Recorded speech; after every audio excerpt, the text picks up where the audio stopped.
You shut the fuck up. Shut up. You're a fucking bitch. I hate you. Joe Biden gifted Joe Manchin and Kristen Sinema fucking bills, dude. Never forget that. Never forget that this fucking decrepit old corpse gifted these two, like, literally work to fucking survive. For 4 years, the nation is at risk of a potential economic disaster. Thanks to partisan and intra-party politics in Washington, the U.S. is scheduled to default on its debt as early as June, something that's never happened before. And if the nation defaults, that means massive job losses, almost assures a recession. Federal benefits like Social Security are at risk. Interest rates, what you pay on your house, your car, your college loan, they all skyrocket.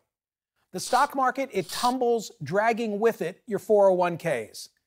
I know what you're thinking. You're saying, Michael, come on, we've seen the movie before and we know how it ends. They're going to figure it out just before the clock hits midnight.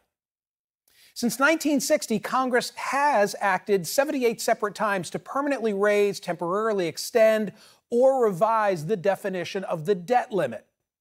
It's all seemed to work itself out, but in life, there are no guarantees. Republicans are demanding more than $4 trillion in spending cuts in exchange for lifting the debt ceiling.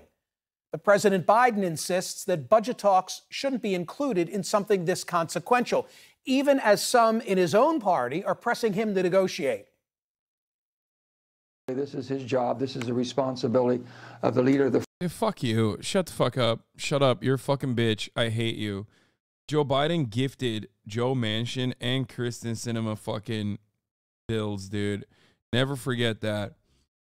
Never forget that this fucking decrepit old corpse gifted these two fucking vultures, one of which left the party. The other one's too much of a pussy to actually do so. Like, gifted them bills. Ay, ay, ay. The free world and definitely the United States president, he has to negotiate. The debt ceiling now stands at $31.4 trillion. House Speaker Kevin McCarthy can only afford to lose 4 potential GOP votes to pass the bill. So it leaves him trying to appeal to all of his party's factions in order to get the votes on his own plan. House GOP leaders were initially pushing for a floor vote tomorrow on their plan, which would raise the ceiling for a year in exchange for deep spending cuts. But now McCarthy's opened the door to pushing back the timeline, saying a vote will come this week. You have to change the bill to get 218 votes. I will let you know. Do you have 218 votes on this? You're the first person I'm going to call. A decade ago, a debt standoff did have catastrophic consequences.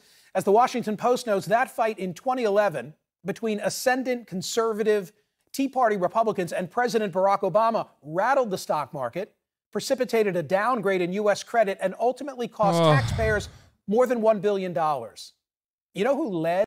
You know who didn't get fucking punishments out of that, though? Republicans. Negotiations with Republicans back then? Joe Biden, when he was serving as vice president. He negotiated back then, so why not now? How dire are things? Well, on the day that he's announcing his re-election bid, the president cited Donald Trump. Little I think I'd be quoting Donald Trump, but even Donald Trump said, I can't imagine anyone ever thinking of using the debt ceiling as a negotiating wedge. Folks, America's not a deadbeat nation. Oh my God, this narrative is so stupid. Just talk about economic doom and gloom that Republicans are fucking using as a weapon to do what? To do what? What does Kevin McCarthy want out of these negotiations? Something that is deeply and undesirably unpopular. Something that Donald Trump knows is deeply and undesirably unpopular. That's it. What happened? Mini F there? I'm not seeing it. It's not on my end. It's not happening. Hold on.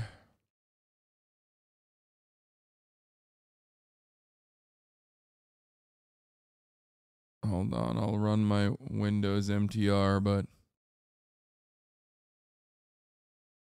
just to be on the safe side.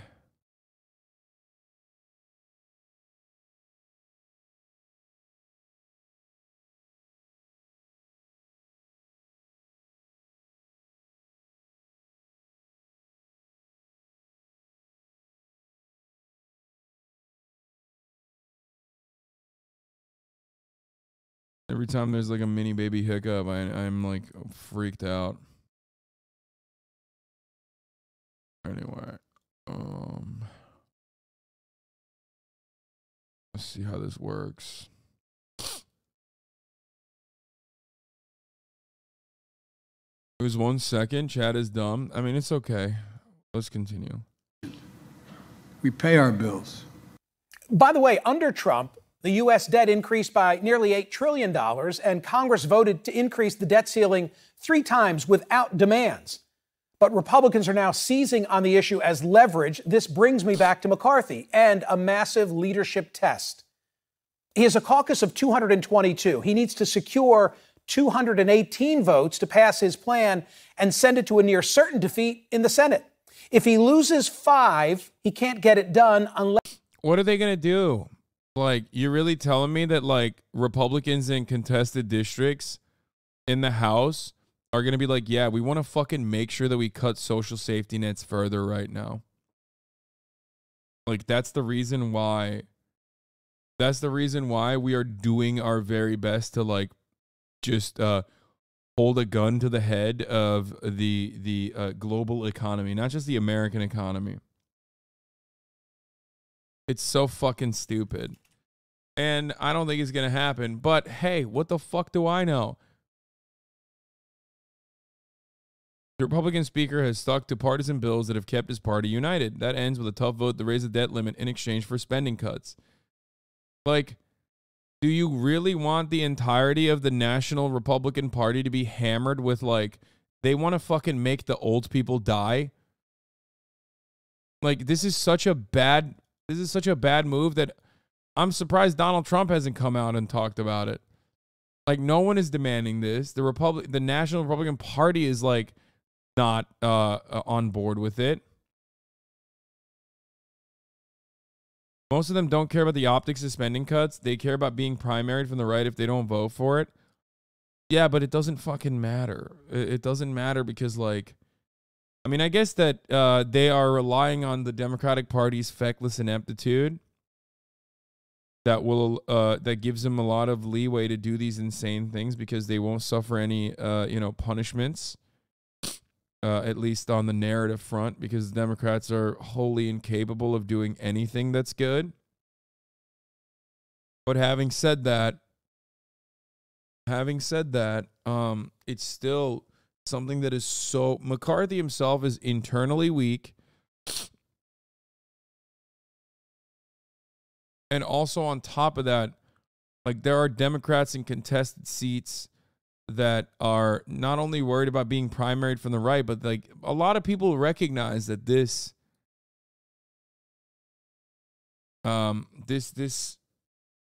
concept, if they advocate for it, is going to hurt them.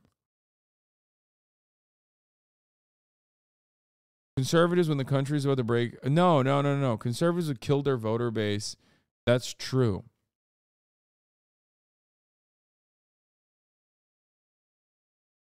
Conservatives don't care about what happens to their voter base, but they do care about sitting on their fucking seats.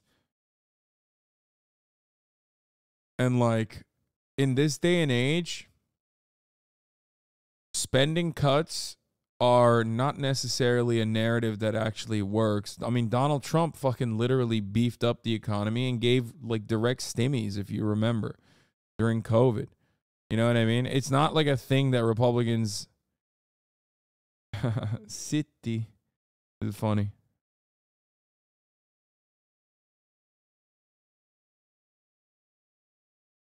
Shitty? What the fuck? Kaya.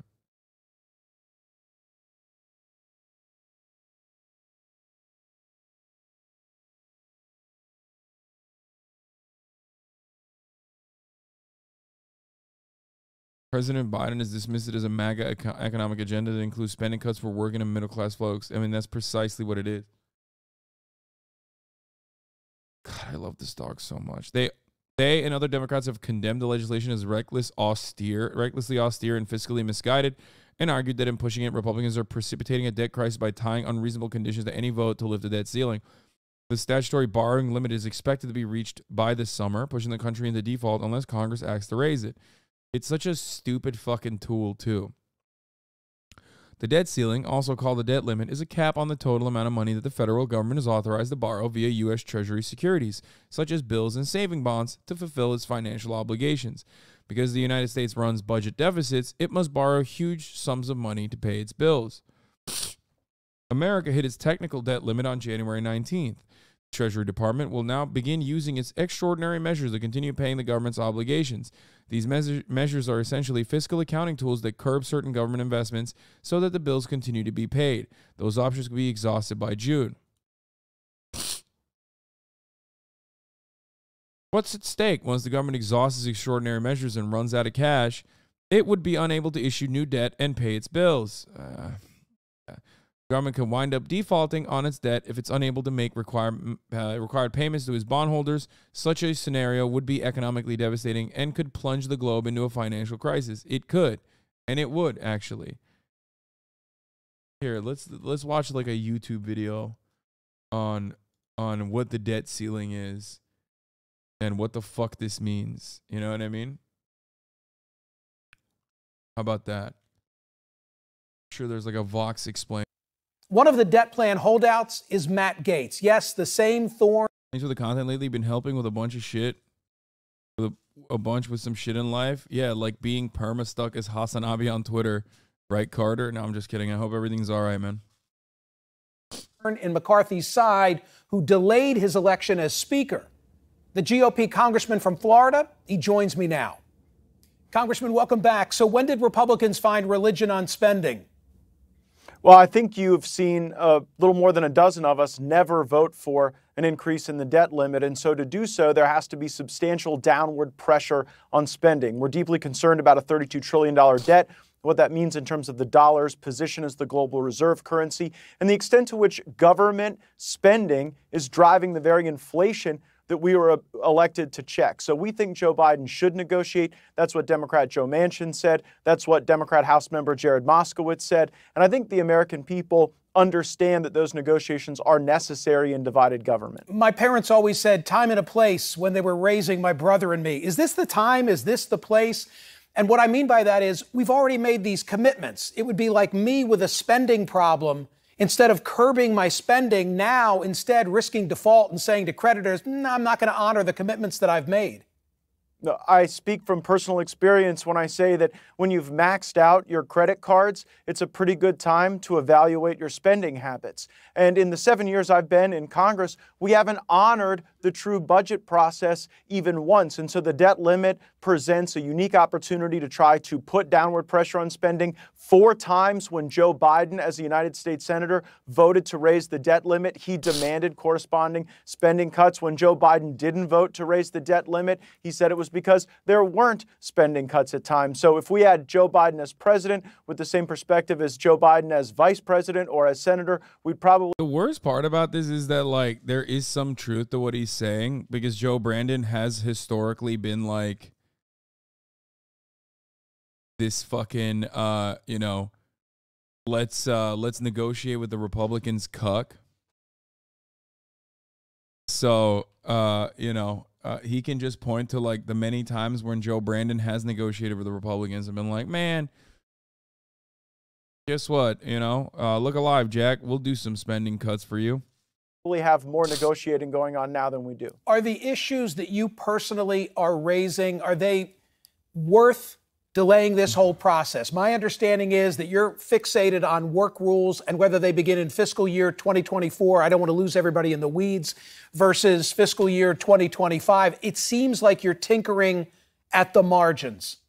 Welfare to work should be a cornerstone of these negotiations. If Bill Clinton and Newt Gingrich could make welfare to work deals, then certainly we should be able to make those with Joe Biden. And if any feature of this deal is sincere, it will start immediately. The oldest trick in Washington is to delay things 2, 3, 5 years down the road, to tell the voters that you believe in them, but to get the spending now and the cuts delayed. I'm not falling for that trick. My colleagues who put conditions on Speaker McCarthy are not going to fall for that trick. And let me answer the question you asked in your monologue. Absolutely. Features of the deal that allowed Kevin McCarthy to ascend to the speakership require him to fight on top-line spending levels in this debt limit battle and to not delay that for the appropriations process that usually gets rolled up in one big omnibus bill. Could this lead to, my recollection of the whole fight over him being elected speaker is that the resolution was that a single member could call for his ouster.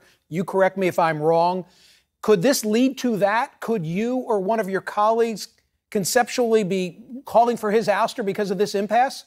No one is looking to lower the sword of Damocles quite yet, Michael. Right now, we're working to get a responsible fiscal policy sent to the Senate. We believe that puts pressure on Schumer and Biden to work with us to try to avoid the catastrophic consequences you mentioned. But don't forget, there are also catastrophic consequences if we continue to drive these deficits up and this debt further and further into the future. That risks every economic opportunity for every American. And if we lose this dollar and if inflation continues, the savagery to the American family and the American economy will be severe. The caucus is 222. You know the math. Speaker McCarthy, can lose 4. Right now, how many holdouts are there, yourself included? Twice that. So I do not expect that there will be a vote as planned tomorrow on the McCarthy debt limit increase. I think there are still a few details we have to work out on work requirements, on some of the Green New Deal tax credits that we would like to see repealed, and there's some disagreement in our conference about that. And if we're able to get that done, I don't think it'll be tomorrow. I think that there's still some time for the cement to dry. So but it may very well be that what we send out of the House with 218 votes is the only thing we can get 218 votes for. Mr. Schumer and President Biden should take note of that. Okay, so I'm hearing Matt Gaetz say that there are 8 holdouts as of this moment in time. There won't be a vote tomorrow. Have you personally spoken to Kevin McCarthy about this? I wasn't able to speak to him this evening, but I spoke to members of his leadership team. I made very clear where I stood, and several of my colleagues did the same. And they've been public about it. And so I think that there's still a little work to do, but I don't despair that. I think that what the American people want to see is that people putting aside partisan affiliation and working together to reduce spending and to not have the catastrophic impact of defaulting, which is not something anybody wants to see. You heard me say at the outset, I addressed the subject with some level of trepidation because I feel like viewers across the country are saying, we've heard it all before, and they always seem to work this out. Is this going to get worked out? I hope so. And there's a lot of momentum toward that. But ultimately, the Democrats get a vote as well. My Republican colleagues would like to see a plan that actually starts to bend that curve of exponentially increasing spending. We want to claw back some of the COVID funds that are unobligated. We want pro-growth policies like H.R. 1 on energy. We want the REINS Act to curb the administrative state. And if we do all that, there could potentially be a deal on the table. But the Democrats have to understand we control one. I just don't. Like, this is for nobody other than like Matt Walsh and a couple people that want to gain national prominence and like supposedly liberal media giving them that national prominence that they're desperately seeking. It's not something that people are demanding. It's not something that's going to be helpful. It's not good policy. And worst of all, it's not even good politics. It's just having some level of attention placed upon you. It's like an unruly child.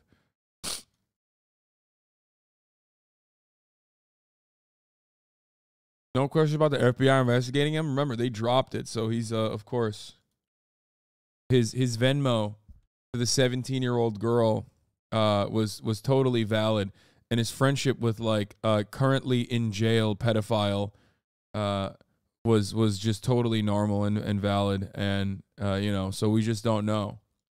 Half of 1/3 of the government, and we are going to maximize that leverage to achieve our goals. I get it. I would just say in closing, I've spoken to the folks at the Peterson Foundation. I'm sure the audience knows the commercials to which I refer. Peter Peterson, I think his name left $1 billion to focus the public's attention on this issue. And they make the point that we're in the fix we are, the $31 trillion, because of R's and D's. Both have spent too much. Final word?